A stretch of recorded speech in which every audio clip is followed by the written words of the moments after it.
Hi everybody, today we're going to be doing something a little bit different. We're going to be debunking the debunker.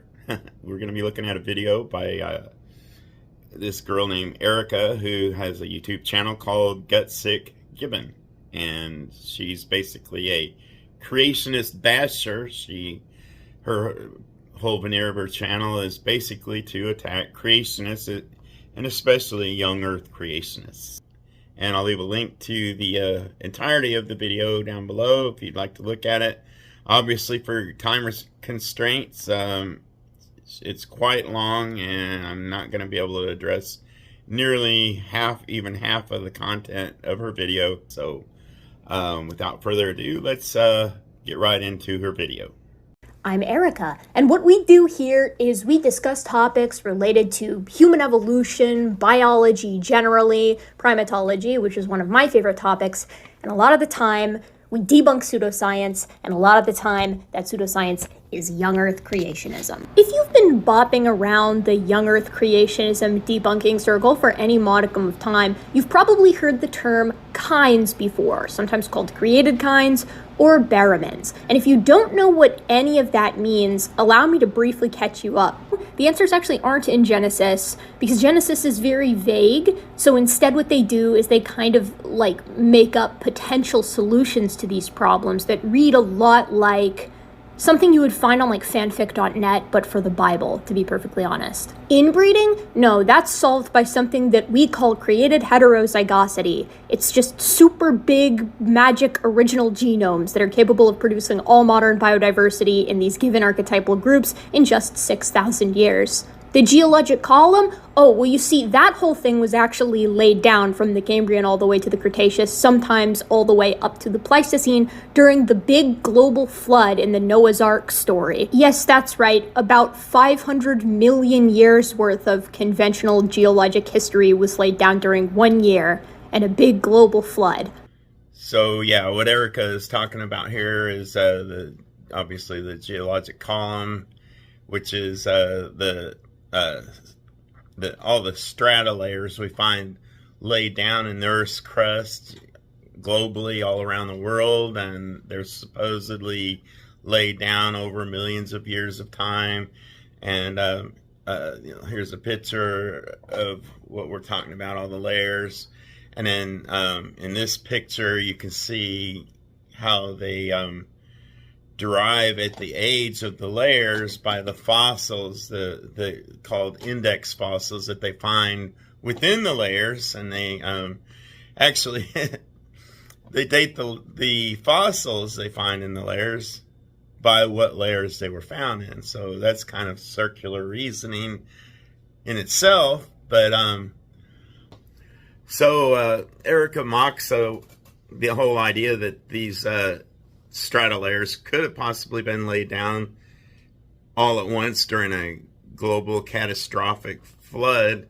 But take a look at these pictures of what would have been considered millions of years of strata if we wouldn't have actually seen it happen only within 3 hours during the Mount St. Helen eruption, when all of the mountains, ice caps, and snow were suddenly melted by the eruption of the volcano, and all this massive amounts of water came rushing down the mountainside and forming these giant floods, and it layered out these perfectly layers of strata that appear to be millions of years of strata layers.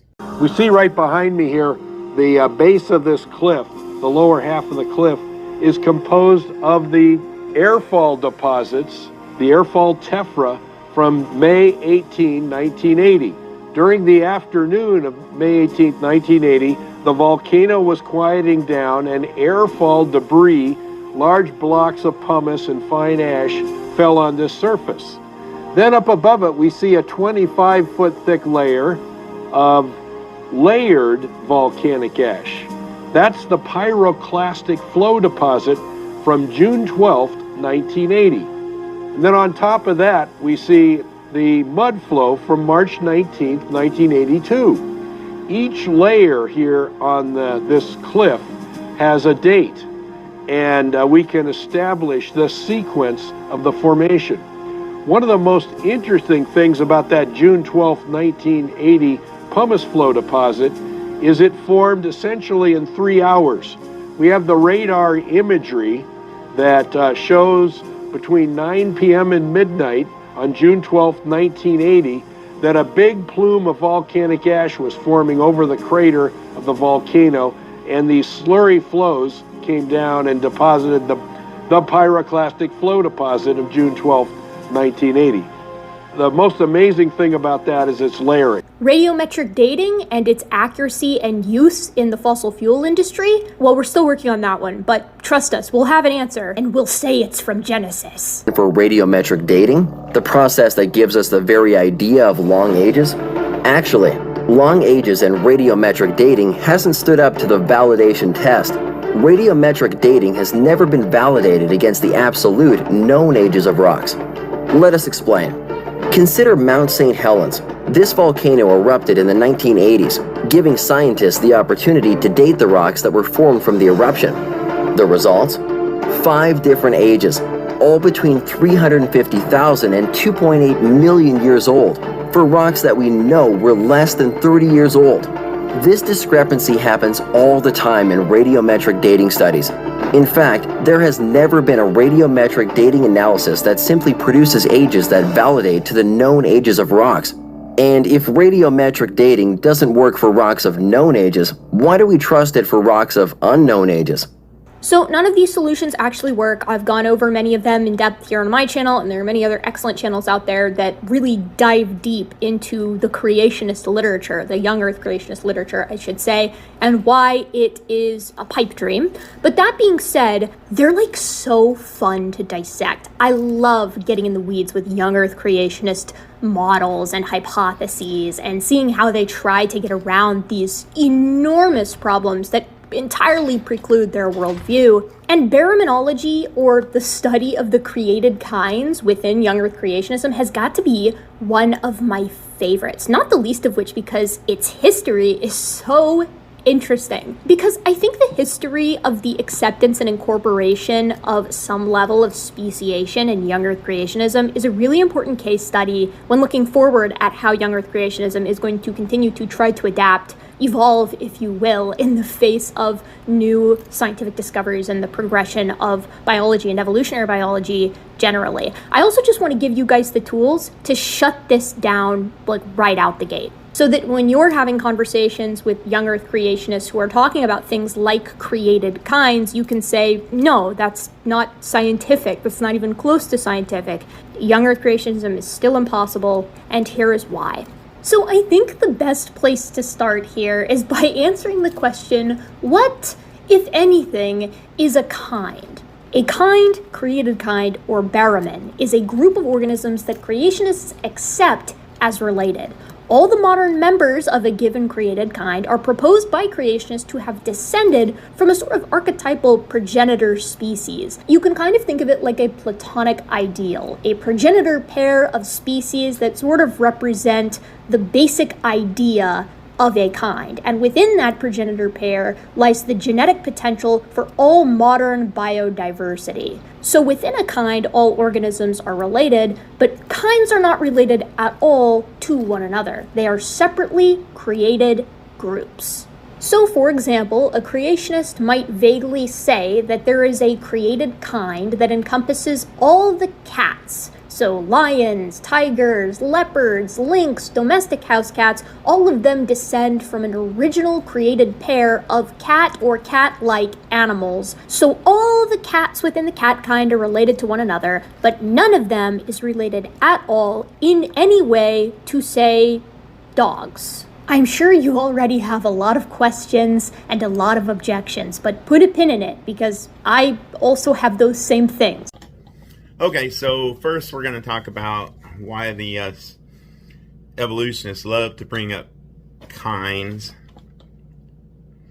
to begin with when dealing with creationists. And it's, of course, because there's so many millions of species out there that the idea that Noah could have possibly gotten all the species of the world onto one ship, even if it was just two of each species, is impossible. And all creationists agree that that's impossible. What creationists argue is that the Bible doesn't say Noah brought two of every species. That word wasn't even invented at that time. What the Bible does say is he brought two of each kinds. Now, the Bible doesn't tell us what a kind is.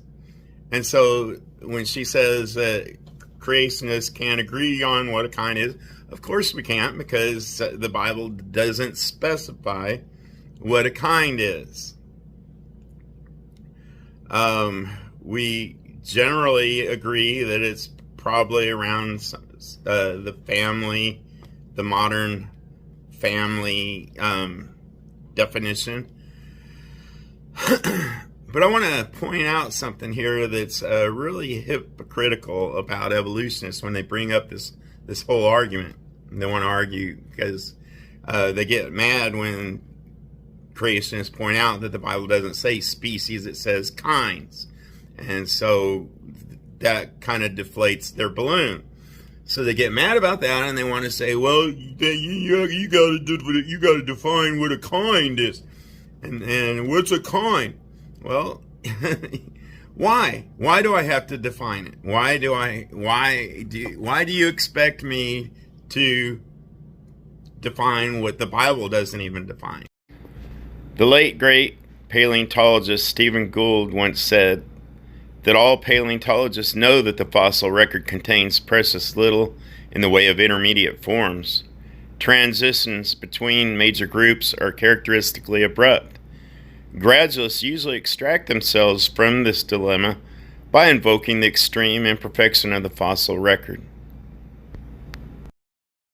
So what I wanted to ask Erica and any other evolutionists out there who wants to try and trip up a creationist on what is a kind, I want to ask you, what is a form? I mean, evolutionists use the term form all the time, and nobody seems to have a problem with that. Defining, what defines a form? And the late paleontologist and geologist David Kitts said, despite the bright promise that paleontology provides a means of seeing evolution, it has presented some nasty difficulties for evolutionists, the most notorious of which is the presence of gaps in the fossil record. Evolution requires intermediate forms between the species, and paleontology does not provide them. The gaps must therefore be a contingent feature of the record. So what am I saying? I'm saying if you want to know my definition of kind, you'll have it when you give me your definition of form. They're one and the same. It just is evolution, right? Evolution is a change in allelic frequencies within populations over time. It is that simple.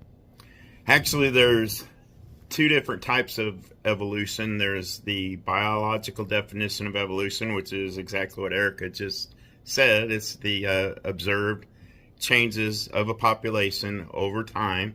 That's the typical biological definition of evolution. And so if we go by that definition, of course, evolution is true. It's absolutely true. We do observe small changes in populations of organisms over time. It happens all the time. We see it in millions of changes take place all the time. The second definition of evolution, which Erica is intentionally like to ignore, is the idea that evolution, that these small changes over time can stack up and eventually create these massive changes from one form to another. Eventually a fish in water can become a land creature, and a A frog turns into a handsome prince, given enough magical time, anything's possible. According to the University of Berkeley of California, the mechanism of evolution is natural selection at work with random variations generated by mutation. And when you see changes between species, or what we accept as species, this is macroevolution, something that we see all the time, which was the spurring reason as to why young Earth creationists had to come up with kinds in the first place. And that's just completely and utterly incorrect. We don't observe what she calls macroevolution. All we observe is small changes in species over time, and they always stay the same form. They don't become completely new forms. And I do use the term form in the same way that the evolutionists like Stephen Gould and David Kitt used it. Again, all knowledgeable creationists fully accept evolution as defined by mainstream biologists. That's what Erica just described. What they reject, however, is what's typically tacked onto the definition by some scientists and overpopularized by the media. You see, most biologists define evolution as observed small changes in the population of an organism over time. Period. That's it. That's the definition. Note the word observed. It's there intentionally because we do observe small changes in populations of organisms, and we observe this happen all the time. However, what we never observe is the notion that given vast amounts of time, these small changes will stack up and create vast changes, like a frog becoming a handsome prince. That's a fairy tale. The idea that over large amounts of time, these small changes will eventually lead to very large changes stems from a completely ignorant understanding of what causes the small changes to begin with. You see, all changes observed so far in the evidence shows that these changes have been the result of natural selection selecting already existing genes in the gene pool. All organisms have an enormous number of copies of the same genes in the gene pool from which natural selection can select. These copies are called alleles and are what cause things like different colored hair, eyes, flower petals, and even height. For example, if you calculated the total number of varieties available in the 23 chromosomes of a human male, and then you multiplied that by the total number of varieties available in the 23 chromosomes of the human female, you wind up with a combined total of varieties available that is well in the trillion. So what all this means is just that life has an enormous diversity of choices to choose from. And that explains the survival of the organism. It doesn't explain the existence of the organism.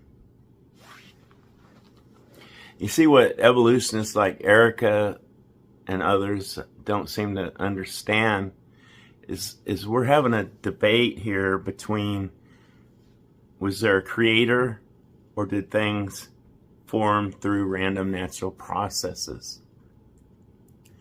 And that's what that definition from Berkeley University said is the mechanism that drives natural evolution. They say, random mutations working together with natural selection. And creationists, we believe in natural selection, and that's something that a lot of evolutionists don't really grasp when they're talking to us. We believe that a creator could have designed all of life to have the ability to adapt under various environmental pressures.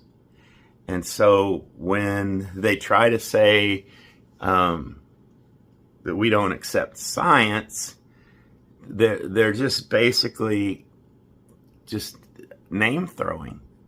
I would argue that we believe in science more than most evolutionists. And if you're gonna come up with scientific evidence. Science is supposedly observable or repeatable observable evidence, correct?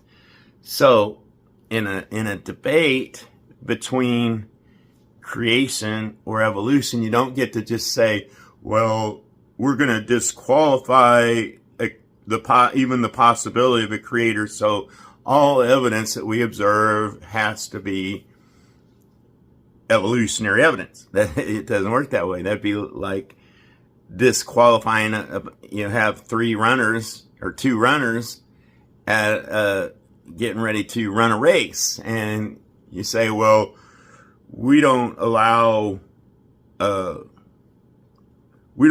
people of that nationality to compete. We don't even accept them. And so even if that runner lined up next to their runner and just left them in the dirt when the shot rang out and they took off sprinting down the track, and he just left them in the dirt. The judges are saying, well, we don't accept that runner in our race. That's ridiculous. I thought science was supposed to be follow the evidence and let the evidence lead you to the most logical conclusion. So in a situation where we have either the possibility of creation or the possibility of evolution, or what I would prefer to call common descent, there's only there's specific things that it demands when both are actually allowed to compete together in order for one to win out over the other. And say, what kind of evidence would you expect from creation? Well, you would expect all organisms to bear some similarities, because if they were created by a common creator, you would predict that they have common similarities, to function in the same biosphere. But you would also expect, if there was a creator, you would expect something that would show intelligence, something that would show for sure that this, whatever it is, had to have been formed by an intelligent source. You don't just walk out and look in a tree and see a nest with eggs in it and say, well, there must have been some random processes that swirled all the leaves and twigs around into this perfect bowl shape, and there was some kind of random process that formed these eggs in this nest.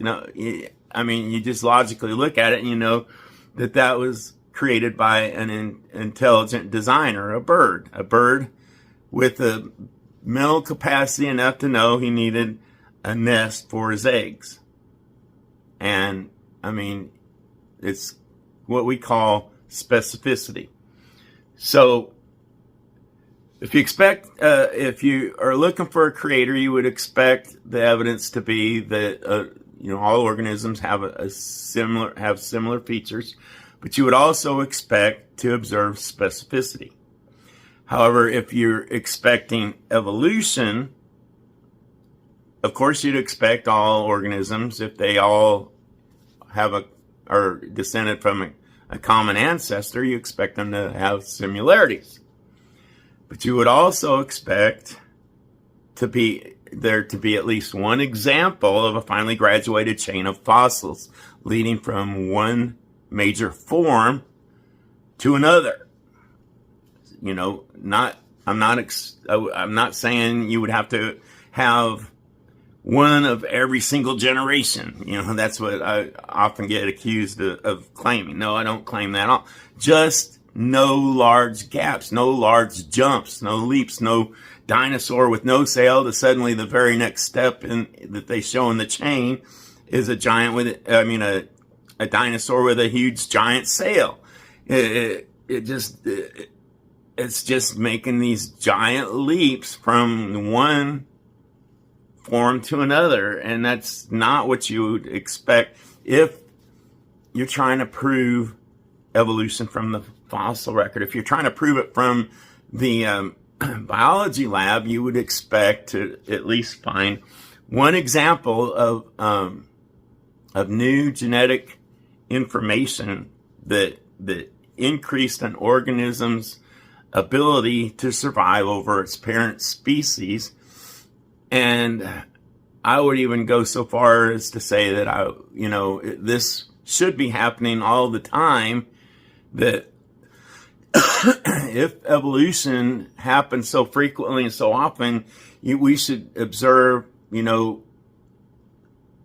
this type of evidence in the biology lab all the time, and it should be observed in multicelled organisms, not just, a lot of people try to use, they like to use bacteria and other single-celled organisms that I just really have a problem with, because we know that bacteria and other single-celled organisms have a common type of DNA. Besides the normal DNA, they have a DNA called plasmids, and it's this circular DNA, and it seems to give them an ability to be able to change with their environment in order to survive, and it gives them the ability to metabolize new and novel food sources. And so I really have a hard time with using bacteria, things like E. coli or nylonase, the nylon-eating bacteria, as evidence for evolution. Simply, I know it's your favorite. I know you love to use bacteria because it's the most easy to go through several generations rather quickly. The problem is, as I said, it has a very unique DNA structure that is unique to almost there's almost no other multicelled organisms on the planet that have plasmids. I'm not going to say none do, but I'm going to say the most are found in single-celled organisms, and studies have shown that these organisms have these plasmids give them the ability to metabolize novel food sources as a result of their environmental change. It's not random mutation like the mechanism supposedly used for evolution, according to Berkeley University. So what I'm saying is, I've been doing this for a long time. I've never ever I've debated thousands and thousands of evolutionists and people with PhDs, geologists, microbiologists, paleontologists, physicists. I've debated a lot of them, and when it comes down to just asking, could you please just give me one example of a finely graduated chain of fossils between any two major forms, leading from one major form to another, or an example of observing new genetic information being added to the gene pool of an organism through random processes that gave it an advantage over its parent organism. And I mean observed. What I mean by that, in a laboratory where it was observed that the organism never had that. Like, we almost thought nylonase, we thought nylon-eating bacteria was it. And the reason everybody was excited about nylon-eating bacteria is because nylon, of course, is a man-made substance. In order for it, and it didn't exist until fairly recently in human history. So in order for a bacteria to form to be able to metabolize nylon waste, it would have to, we thought, evolve. Well, after closer study, we found that it was a result of the plasmids giving it the ability to adapt to an environment where it had to metabolize some new food source. So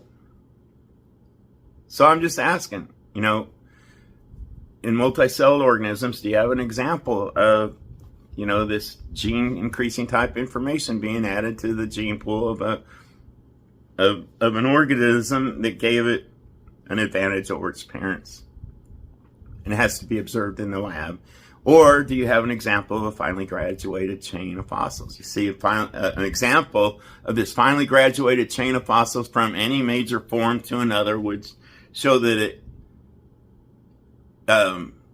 it really did happen, or at least in that example, it really did happen. And if we saw an example, as I said, in the lab, we would see evidence that at least that it could happen. But the problem is, we've never seen either. And so when it comes to creation, the evidences that we would expect to observe in order to prove creation over evolution is, of course, we would expect similarities. And I want to point out something here. As I said, that evolution also expects similarities. And a lot of people don't understand that creation, if we have a common creator, we would be formed to perform similar functions under similar circumstances and situations in the same biosphere. So, it would make sense that our body structures would be very similar to perform very similar features. There might be, some differences. But it also makes sense that we would have a lot of the same DNA coding. It would make sense, all these similarities. When we look at the similarity argument, we have to say, well, wait a second. Evolution expects similarity. Creation expects similarity. So what do we got here? We got similarity is what they call a polysemic argument. In other words, it's expected on both sides. So we got to toss it out. This happened in the famous Robert Blake murder trial, when Robert Blake was being accused of murdering his wife, and they found gunshot residue on his hands and clothes. They said this is evidence that he committed the crime because, if he fired a gun, he would... we expect the evidence to show that he had gunshot residue on his hands and clothing. Well, that sounds logical until his defense attorney said, well, Robert Blake is also a gun owner, and he handles guns, and he was taken in a police car down to the police station where the police officers are often handling guns and going to the range and gunshot residue. There's a lot of explanations that if he's innocent, we would expect him to still have gunshot residue on his hands and clothes. So what they decided is the gunshot residue evidence was polysemic. In other words, both sides expect it to be there, so they have to toss it out. What that required them to do is to find better and more convincing evidence to prove his innocence or guilt. Well, when it comes to the creation or evolution debate, the evolutionists can't say we've got all these similarities, so that's evidence. Yeah, if you're going to toss out the possibility of a creator, then sure, there's dump truckloads of evidence. It's all similarity evidence. similar structures, similar DNA, similarity. It all stems from similarity arguments, but it's polysemic. You can't use similarity arguments. That's why I said evolutionists have to come up with the fossils or the increased information and observed in the lab. But likewise, creationists have to throw out similarities. We can't use it either. Similarly, if evolutionists expect similarity and creationists expect similarity, we have to toss it. It's worthless in the argument between creation and evolution. So what is left for the creationists? Specificity. Well, what is specificity? As I mentioned earlier with the bird nest example. Specificity is anything that we can observe had to have been formed for a particular intent or purpose. One example that I like to use is a key.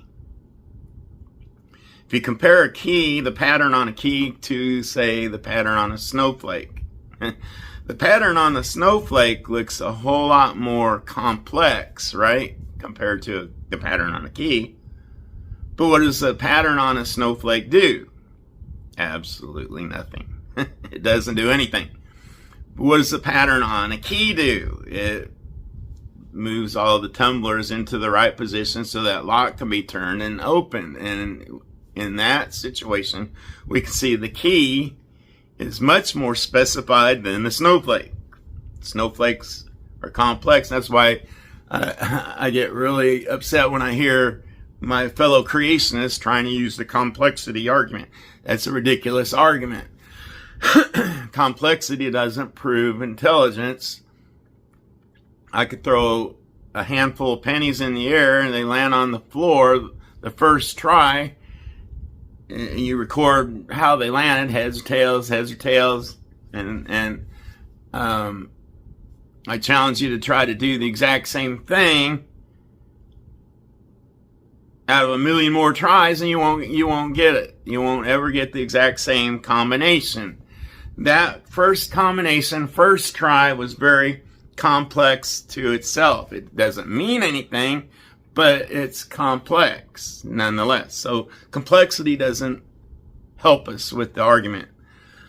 But specificity, on the other hand, if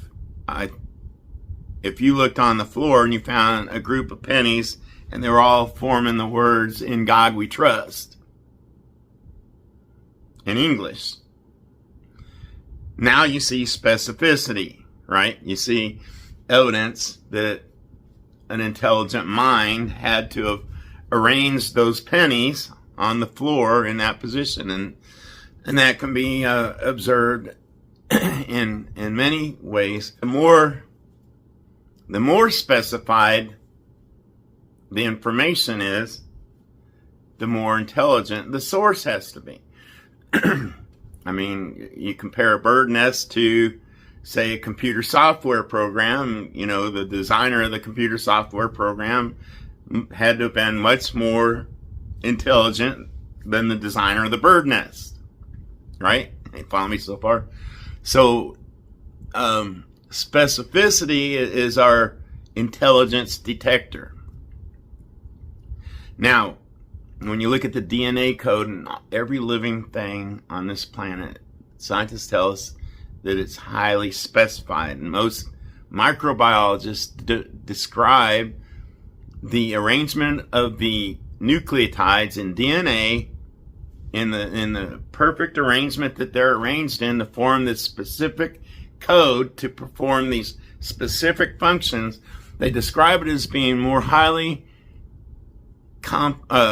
specified than our most sophisticated computer software programs by comparison. Well, if a computer software program had to have a designer, how can you tell me that a DNA code, which is much more sophisticated, much more specified, how can you tell me that formed by random processes. Well, and I know the evolutionists, they try to say, well, you know, it just appears specified. The problem is you have to show me a process, a random process at work that could form that code in that arrangement, in that specific way. And you can't do it. It doesn't exist. So when we look at the DNA of all living all life on Earth, we see evidence of a creator.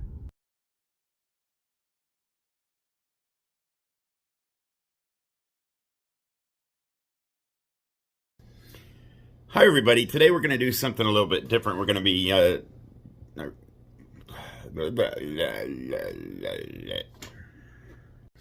Hi everybody, today we're going to be doing something a little bit different. We're going to be talking about this YouTube video I recently came across, run by this girl.